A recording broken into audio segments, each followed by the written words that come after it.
L'écho, c'est les phrases informations économiques et business de l'Afrique et du monde sur votre radio. Tous les lundis, mercredis et vendredis sur Fario Radio. Écho de l'écho, Bégou des Madone.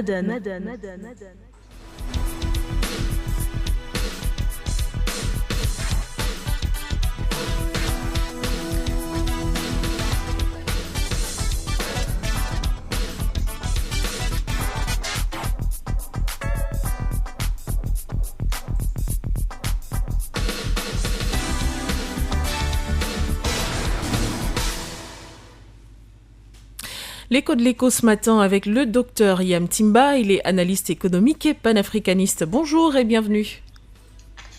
Bonjour Madame Bégoudé.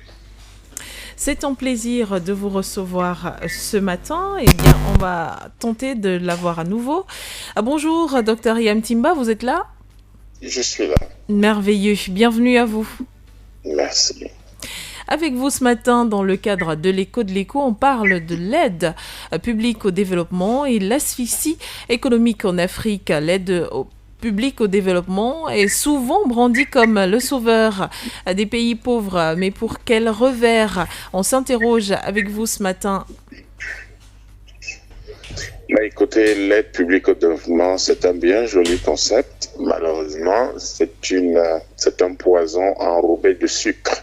Le sucre brûlé, c'est comme ça que vous appelez, vous les femmes, quand vous faites un gâteau? Un sucre caramélisé, si vous voulez. Voilà, toutes ces choses-là. Même s'il faut conseiller à vos auditeurs de consommer très peu de sucre ou pas du tout. Donc, c'est un peu comme du poison enrobé de sucre caramélisé, et donc il faudrait en réalité éviter l'aide publique au développement. Il faut y mettre fin. Les pays de l'OCDE ont décidé, l'ONU avait décidé de porter l'aide publique au développement depuis le début du XXIe siècle à 1% du PIB de ces pays-là. Bon, aujourd'hui, il y a des pays comme la France qui disent avoir atteint 0,55%, mais le fond du problème, c'est que l'aide publique au développement est toxique d'une manière très simple. Et à partir du moment où, conceptuellement, nous considérons que c'est toxique, eh bien, c'est quelque chose qu'il faudrait tout simplement éviter. Tout ça. Alors, mais qu'est-ce qu'on va vous dire ? On va vous dire, oui, mais vous savez, l'aide publique au développement, c'est quelque chose d'utile.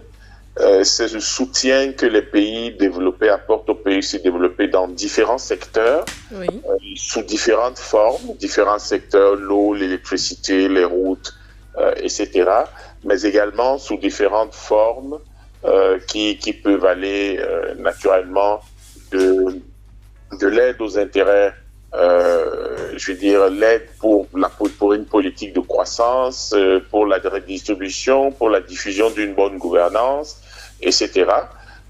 Mais en réalité, quand vous observez tout ça de très près, c'est beaucoup plus l'aide aux intérêts stratégiques des nations développées. Ça n'a absolument rien à voir avec les intérêts stratégiques des pays dits sous-développés. C'est donc quelque chose qui est extrêmement... c'est une chose très dangereuse pour nos pays et il est temps d'y mettre très très rapidement fin pour revenir à une certaine orthodoxie dans les relations entre les pays dits développés et les pays dits sous-développés. Déjà, quels sont ces critères sur lesquels ces différentes institutions ou encore organisations non gouvernementales se basent pour juger des pays non développés, sous-développés, pauvres, par exemple ?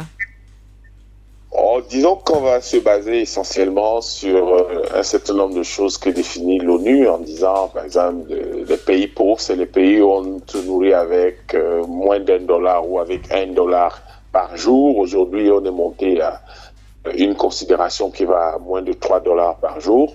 Mais de manière générale, ce sont des considérations très subjectives.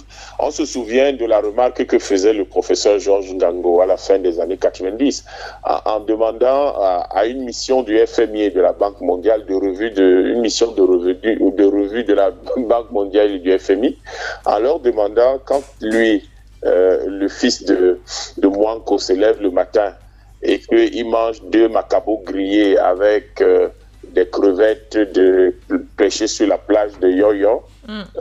Est-ce qu'il avait mangé pour $2 ou il avait mangé pour $0? Parce que les crevettes que lui mange en les pêchant directement à l'eau, à New York, ça aurait coûté autour de $300-400. Ça veut dire qu'en fait, lui, il était beaucoup plus riche que l'Américain qui ne pouvait pas s'offrir tout ça.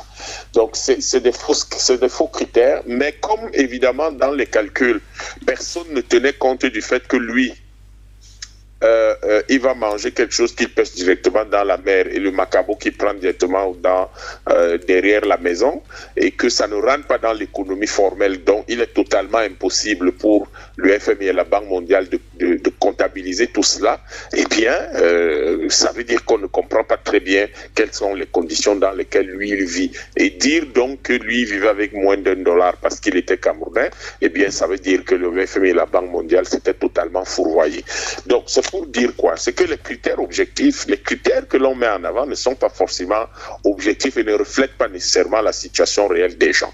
Vous allez prendre par exemple un critère comme le PIB. On va considérer que la plupart des pays, le PIB par habitant, on va considérer que tous ceux qui sont à moins de $5,000, généralement $5,000 par habitant par an, sont considérés comme des pays pauvres. Bon, soit.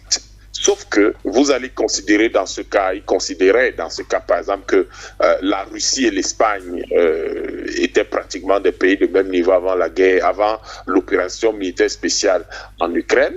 Sauf que les capacités aujourd'hui, l'Espagne est en régression, la Russie est plutôt en croissance.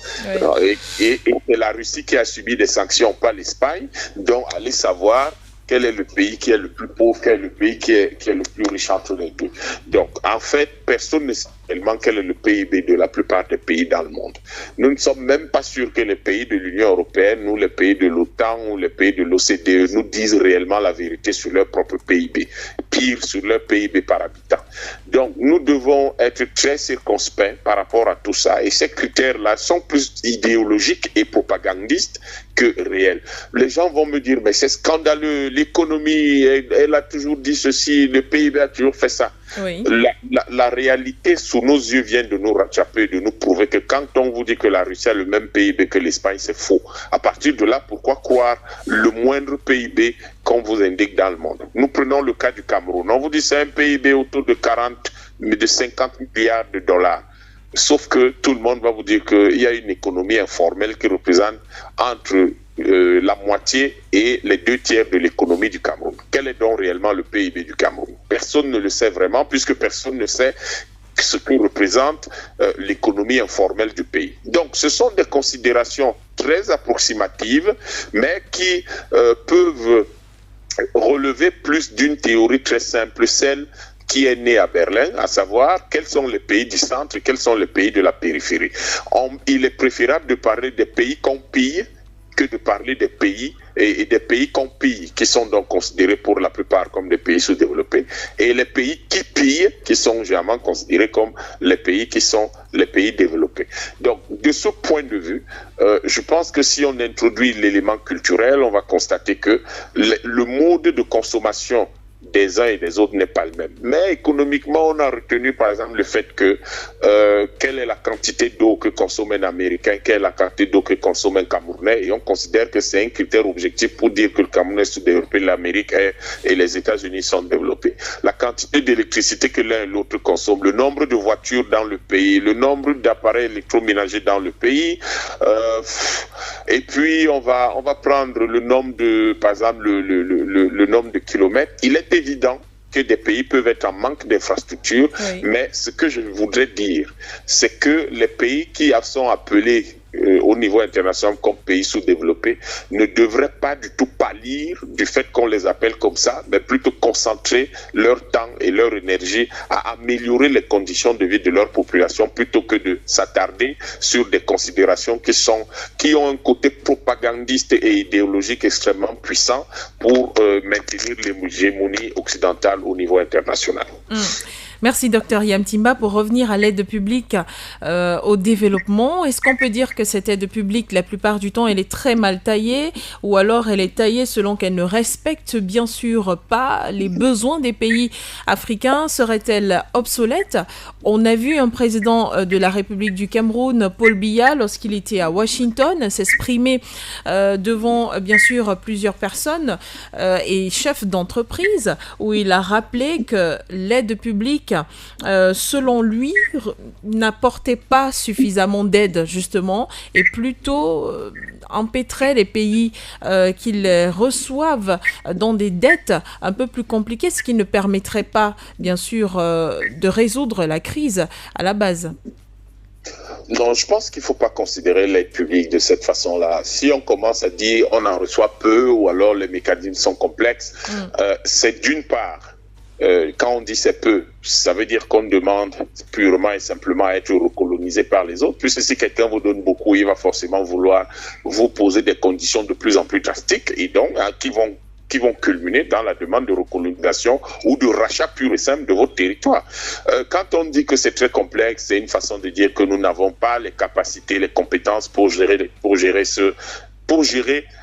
Alors, ce qui est curieux, pour gérer les demandes que nous soumettons, alors que nous devrions très bien savoir ce que nous voulons et nous devrions pouvoir le formuler dans des termes parfaitement clairs qui sont ceux qui reflètent nos intérêts et nos attentes structurées. Alors, le problème, c'est que il faut aller ni dans un sens ni dans l'autre. Il faut aller dans le sens de se poser la question de savoir, mais que représente l'aide sur le plan financier en Afrique?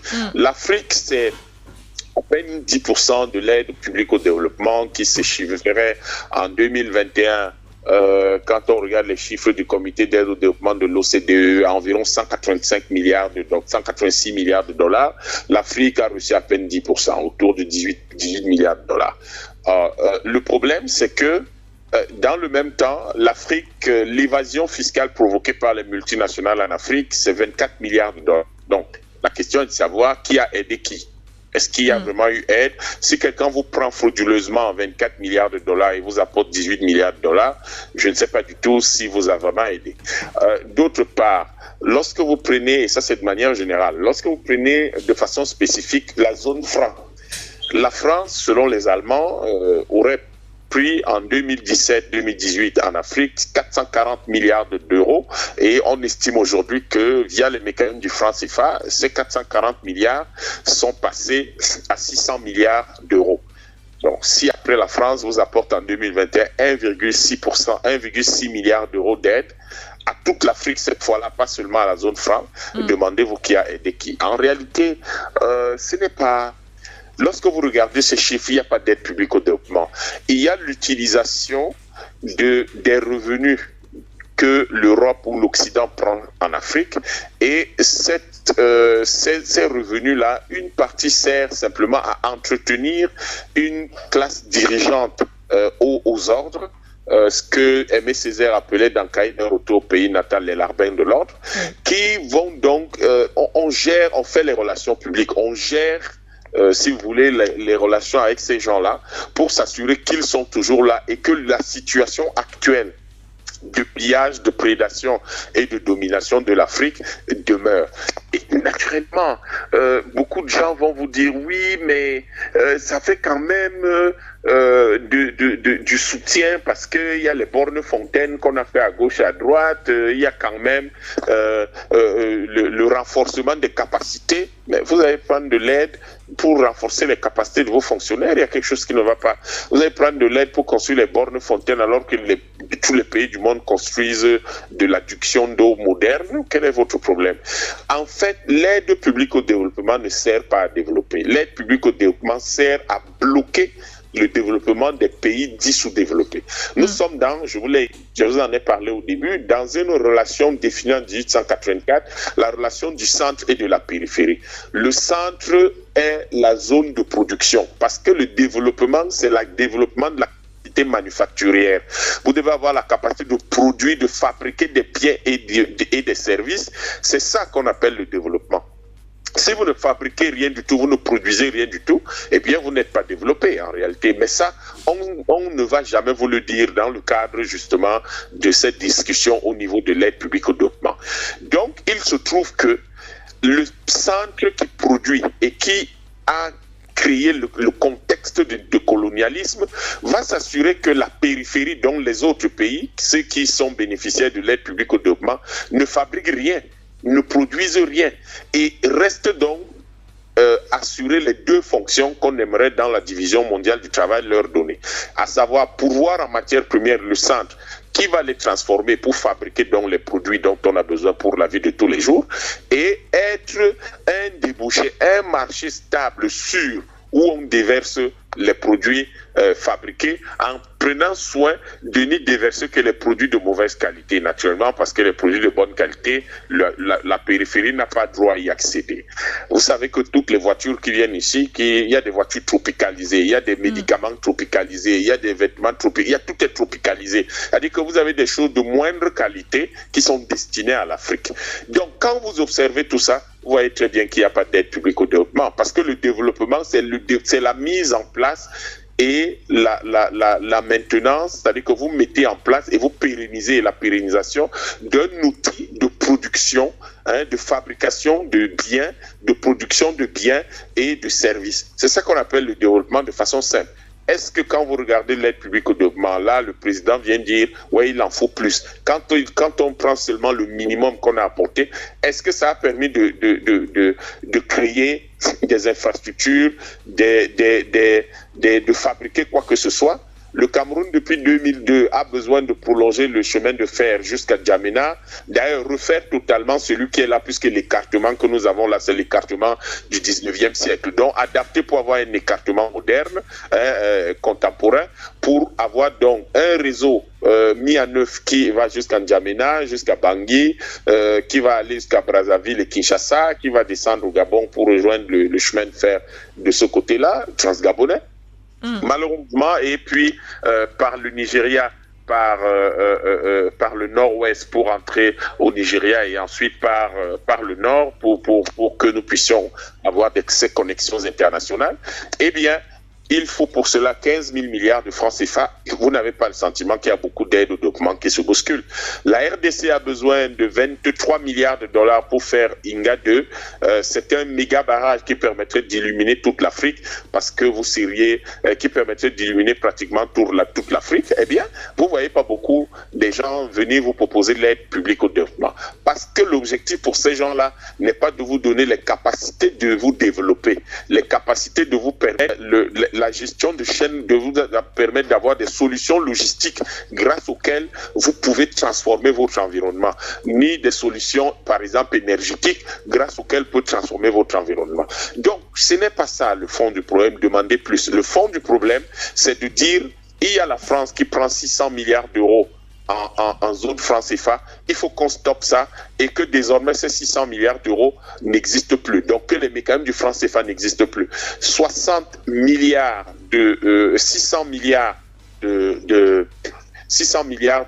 d'euros oui, qui sont prélevés annuellement, mais cela représente, je vous ai dit, près il y a eu à peine 30 fois, ça représente près de 30 fois l'équivalent de toute l'aide au développement qui est apportée à l'Afrique.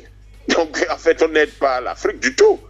Et il y a donc, c'est dans ces 600 milliards d'euros que la France va prendre une petite partie, mettre dans l'AFD, dans le COFAS, pour aller aider la totalité de l'Afrique. Parce que le milliard, 600 millions d'euros de l'année dernière, ou de 2021, a été donné également en Éthiopie, au Ghana, etc., qui ne sont pas les pays de la zone franc. Donc, on prend l'argent de certains Africains pour aider tous les Africains, pour aller faire des prêts à tous les Africains. Donc, on n'aide même pas, parce que l'aide publique au développement, ce ne sont pas des dons, ce sont des prêts que les gens doivent rembourser. Et on prend donc ce qu'on a prélevé chez les Africains de la zone franc, et on s'en va le prêter à tous les Africains. Et comme dans le cadre de la zone franc, le principe fonctionne de telle sorte que là où il y a le plus de réserves dans le compte d'opération, on donne là où il y en a moins. On va aller donner 285 millions d'euros au Sénégal. Et on va dire, ouais, mais vous voyez que c'est au Sénégal qu'on a donné le plus d'argent. Mais puisqu'il fallait, parce que l'aide au public au développement est généralement à des conditionnalités, on appelle ça l'aide liée. En général, quand on apporte de l'aide, on exige que ce soit l'entreprise du pays qui apporte de l'aide qui exécute le marché. Donc, au Sénégal, on va apporter de l'aide, mais qui va être dans la réalisation du TER ou de l'aéroport que construisent les Français. Donc, en réalité, c'est en même temps une entreprise française ou ce sont des entreprises françaises qui vont consommer cette aide-là, et voilà comment ça se passe. Quand les Américains, les Allemands, les Anglais, tous ces gens, les Espagnols, les Italiens veulent vous donner de l'aide, eh bien, ça fonctionne de la même façon. C'est leurs entreprises qui exécutent les marchés. C'est comme ça qu'il fonctionne. Donc, vous allez venir au Cameroun, on va dire, oui, on vous a aidé pour faire le deuxième pont sur le Vouri, mais c'est une entreprise française qui gagne le marché. Alors que cette règle qu'on a posée là, on aurait pu faire mieux. Un vrai échangeur à la sortie, à l'entrée du Dédo, un vrai échangeur du côté de Bonabéry, avec un vrai pont qui aurait pu être beaucoup plus intéressant, il aurait pu être fait mieux que ce qu'on a fait là. Mais c'est ça qu'on appelle l'aide au développement. Il n'y en a pas. En fait, les gens pillent l'Afrique et reviennent avec un peu d'argent pour s'assurer de l'allégeance des classes dirigeantes africaines. En 2021, l'Afrique a exporté pour 33 milliards de tonnes de matières premières à 1 gramme de matières premières pour $1, à 1 kilo de matières premières pour $1. Mais vous savez que même le kilo de cacao coûte plus $1. L'Afrique aurait eu en revenu d'exportation 33 000 milliards de dollars. L'argent est passé où les Africains ne le savent pas. Et tout leur PIB n'a été que de 6 700 milliards de dollars. Ça veut dire qu'en fait, notre argent est prélevé, nos ressources sont captées par les autres et ils reviennent en réalité nous mettre un petit baume là où même ils nous ont fait mal. C'est-à-dire qu'ils nous font mal et puis mettent un petit baume juste pour calmer, mais jamais pour que nous soyons guéris. Donc, l'aide publique au développement, il ne s'agit pas de demander qu'elle soit augmentée, qu'il y ait beaucoup plus d'argent qui nous soit donné. Il s'agit de contrôler nos ressources, internes. Si nous réussissons à contrôler nos ressources, nous aurons des moyens phénoménaux. 33 000 milliards de dollars, c'est l'équivalent de presque deux fois le PIB de toute l'Union européenne. C'est pratiquement 1,5 fois le PIB de la Chine en 2021. Ce n'est que cette année que la Chine va atteindre 30 milliards de dollars, si possible. Donc, vous comprenez que en fait, on ne aide pas l'Afrique. Dernier élément, la dette. Cette aide publique au développement crée de la dette. Évidemment, on va râler sur la dette africaine, alors que cette dette ne représente rien. La dette de l'Afrique, c'est 800 milliards de dollars. Toute l'Afrique, 800 milliards de dollars. Si on avait eu nos revenus d'exportation, vous voyez qu'on aurait pu payer ça. Si on avait perçu ce que les Allemands disent que les Français prennent via les mécanismes du franc CFA, on aurait épongé tout ça. Mais vous voyez que tout le monde dit l'Afrique est très endettée. Et vous vous souvenez du discours de Sankara en 86 à l'OUA en disant il faut qu'on arrête de payer parce qu'on a déjà trop payé, il n'y a aucune dette qui est morale. Donc les gens n'ont pas voulu, évidemment personne ne va aller sur ces terrains-là. Le seul problème c'est que vous prenez un seul pays comme l'Italie, c'est une dette de plus de près de 3 000 milliards de dollars. Mais personne ne râle, n'ergote, ne fatigue la planète du matin au soir avec la dette italienne. Personne. Donc, en fait, l'Afrique est victime d'une propagande et d'une stratégie d'encerclement et de pillage, de prédation, mais tout en lui permettant naturellement de recevoir de temps en temps des effets d'annonce. Ah oui, l'aide publique au développement sur la base de ce type de propagande qui ne nous apporte rien du tout.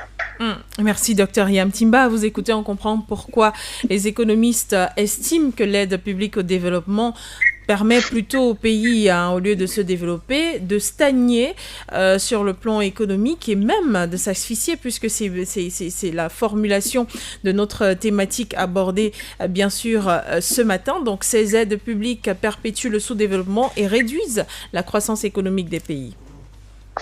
On ne se développe pas en étant aidé. Le concept même de l'aide est toxique. C'est-à-dire que vous ne pouvez pas dire que vous allez développer, mais vous ne pouvez pas dire que vous allez payer l'école de vos enfants sur la base de l'aide. Pendant 20, 30 ans, pendant 20 ans, vos enfants vont à l'école parce que les gens vous aident. Il y a quelque chose qui ne va pas. Vous ne pouvez pas, c'est pas possible. Le simple fait d'imaginer une chose pareille devrait faire bondir les Africains. Ils disent, mais on ne va pas se développer parce que les gens nous aident. C'est impossible. C'est pas possible. C'est quelque chose qui ne peut pas se faire.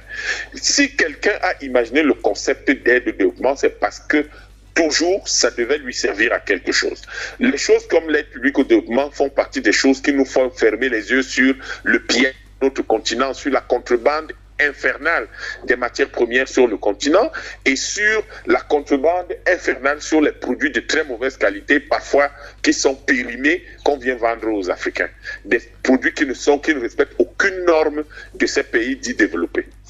Si vous prenez aujourd'hui, vous connaissez le scandale du lait en Afrique, puisqu'il y a eu un gros scandale dessus. Du lait qu'on ne peut pas consommer en Europe, mais qui est vendu ici. Vous connaissez le scandale du carburant qui est ici, alors qu'on ne peut pas le consommer hors d'Afrique. Vous connaissez le scandale, par exemple, des cigarettes de très mauvaise qualité vendues ici, mais qui ne peuvent pas être consommées en Amérique du Nord ou en Europe. Mais voilà le problème que l'Afrique vit avec cette histoire d'aide publique au développement. Et vous remarquerez que chaque fois qu'il y a un tel scandale, il y a toujours quelques petits programmes qu'on vient financer. Vous avez un pays comme le Cameroun, on vient avec un programme qui s'appelle C2D. Mais vous n'avez pas besoin de ce genre de programme. On va vous dire que non, c'est par rapport à la gestion de la dette. Mais d'abord, vous vous êtes endetté. Pourquoi Pourquoi vous êtes endetté? Premièrement, vous êtes endetté. Pourquoi? D'accord. Pourquoi? Le principe économique basique est qu'on ne s'endette que pour faire quelque chose de lucratif. C'est-à-dire que quand vous vous endettez, la dette doit pouvoir rembourser la dette. Le problème, c'est que quand vous vous remboursez pour faire les renforcements de capacité de vos fonctionnaires, c'est pour rembourser ça avec quoi? C'est pour rembourser avec quoi? Quand vous vous endettez pour dire que vous allez faire des études sur votre carte minière, c'est pour rembourser avec quoi? Vous devez vous endetter pour exploiter une mine qui rembourse l'argent, pas pour faire la cartographie minière. La cartographie minière, vous devez pouvoir financer ça avec vos propres moyens. Si vous n'êtes pas capable de financer ça, vous attendez.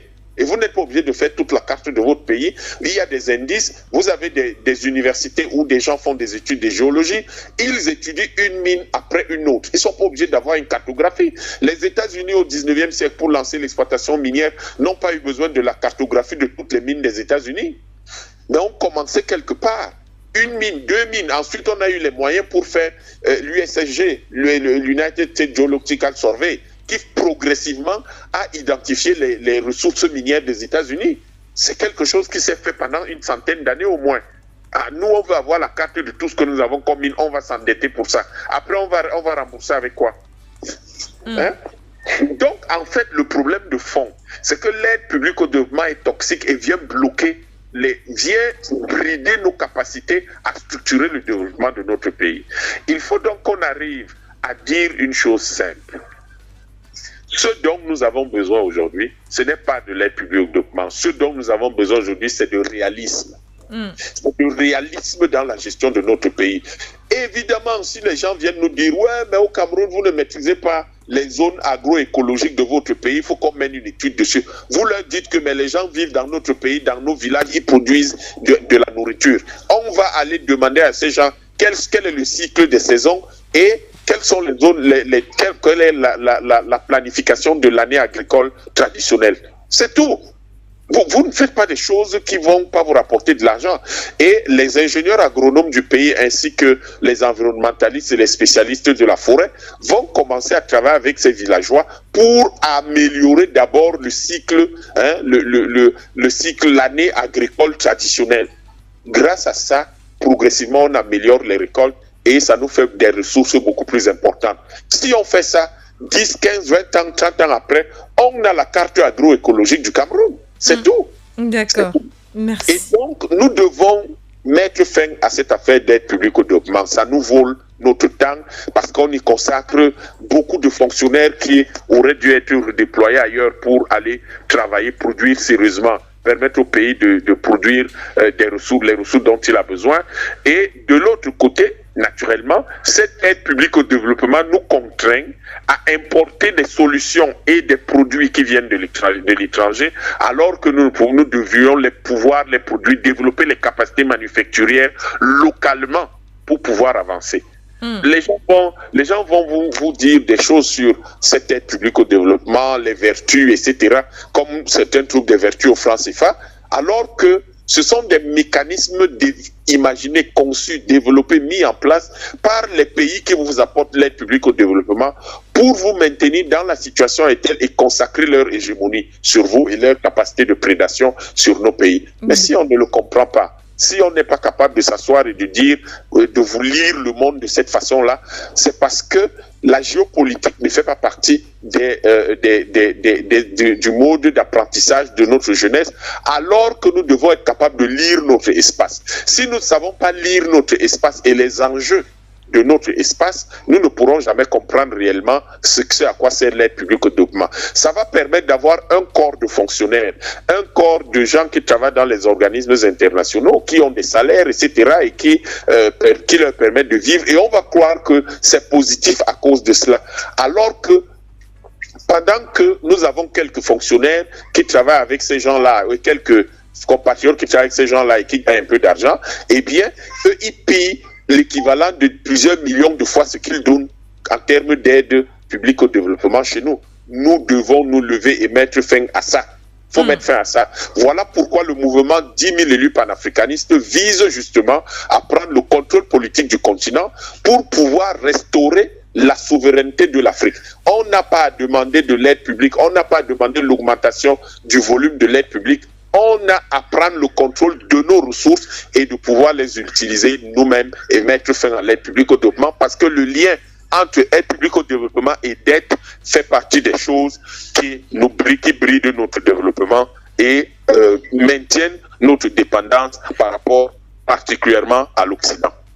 D'accord, docteur Yam Timba, on vous a compris. Merci à vous d'avoir fait un tour par ici ce matin. Je rappelle que vous réagissiez dans l'émission For You Matin dans le cadre de l'écho de l'écho avec vous. Ce matin, nous parlions de l'aide au développement et l'asphyxie économique en Afrique. On a eu le temps de faire le tour de cette thématique ce matin. Merci infiniment. Bonne journée à vous, docteur Yam Timba. Merci, bonne journée à vous, madame Beck. L'écho de l'écho, c'est les phrases informations économiques et business de l'Afrique et du monde sur votre radio.